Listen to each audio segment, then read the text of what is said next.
আমাদের বৌরানী। এখন কটা বাজে ঘড়িতে? 12:30টার বেশি। তো মেকআপ হয়েছে প্রায়, মানে স্টার্ট হয়েছে 5টার সময়, শেষ হয়েছে ওই 8টার দিকে। তো এখন মেকআপের এই রকম লুক। তোর কেমন লেগেছে বল? খুব ভালো লেগেছে। আমি যেমন সাজতে চেয়েছিলাম, বৌদি আমাকে একদম সেম সাজিয়ে দিয়েছে, একদম প্রিন্সেসের মতো সাজিয়ে দিয়েছে। পছন্দ হয়েছে? একদম অনেক অনেক পছন্দ হয়েছে। ফুল লুক ভীষণ পছন্দ হয়েছে। আর ফটোগ্রাফার দাদা আমাকে খুব জ্বালিয়েছে, ওকেও খুব জ্বালিয়েছে। আর সেই আউটলুকগুলো খুব তাড়াতাড়ি আসবে।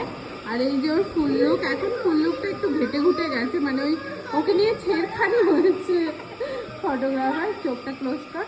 দেখো, আই মেকআপ থেকে শুরু করে বেস মেকআপ ফুল ইনট্যাক্ট রয়েছে। আর গ্লো তো আরও দিচ্ছে কাকা। আজকে ওকে লেন্স পরাইনি। খুব মিষ্টি লাগছে, আমার কাছে তো খুব মিষ্টি লাগছে। আমার মিষ্টি ছোট্ট